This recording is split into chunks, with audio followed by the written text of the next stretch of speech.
5 minute স্কুলের নতুন এই ভিডিওতে আপনাকে শুভেচ্ছা ও স্বাগত।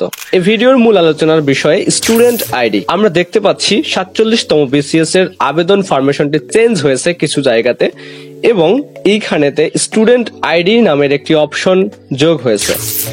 বিশেষ করে স্টুডেন্ট আইডিটা কি এবং স্টুডেন্ট আইডিটা আমরা কোথায় পেতে পারি, জাতীয় বিশ্ববিদ্যালয়ের শিক্ষার্থীদের জন্য এই ভিডিওটি তৈরি করা হয়েছে। স্টুডেন্ট আইডি তৈরি করার জন্য বা স্টুডেন্ট আইডি আপনার কি, এই জিনিসটিকে যদি আপনি জানতে চান তাহলে আপনাকে স্ক্রিনে দেখানো এই ওয়েবসাইটে প্রবেশ করতে হবে এবং আপনি আপনার অনার্সের যে রেজিস্ট্রেশন নম্বরটি ছিল সেই রেজিস্ট্রেশন নম্বরটি দিয়ে আপনি এখানে সাবমিট করে ক্লিক করবেন, তাহলে আপনার প্রোফাইলে প্রবেশ করানো হবে এবং স্ক্রিনে দেখানো এই পদ্ধতিগুলো অনুসরণ করে আপনি আপনার স্টুডেন্ট আইডি পেয়ে যাবেন।